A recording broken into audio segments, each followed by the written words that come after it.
కబ్జాదారులకు కాదేది అనర్హం అంటే ఇదేనేమో. ఆదిలాబాద్ మున్సిపాలిటీ పరిధిలోని ఏ జాగా ఖాళీగా కనిపించినా పాగా వేసేస్తున్నారు.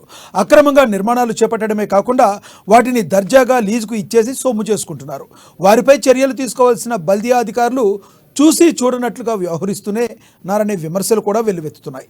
తాజాగా పట్టణంలోని న్యూ హౌసింగ్ బోర్డు కాలనీలో పరిధిలోని కేసీపీ గార్డెన్ సమీపంలో జరుగుతున్న ఇటువంటి అనుమతులు లేని అక్రమ నిర్మాణాలపై సంబంధిత అధికారులు స్పందించి పనులు తాత్కాలికంగా ఆపివేసినప్పటికీ అనుమతులు లేనప్పుడు ఎందుకు కూల్చివేయడం లేదనే ప్రశ్నలు తలెత్తుతున్నాయి.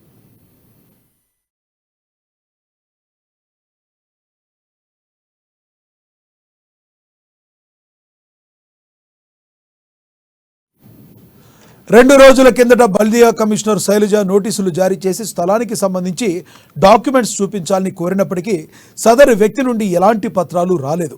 దీంతో పట్టణ ప్రణాళిక విభాగం అధికారులు కమిషనర్ ఆదేశాల మేరకు అక్కడికి వెళ్లి పనులైతే ఆపివేయించారు. అయితే ఆ స్థలం ఎవరిదని తేలాలంటే పూర్తి స్థాయి విచారణ చేపట్టాల్సిందేనని డిమాండ్ స్థానికుల నుండి వ్యక్తమవుతుంది.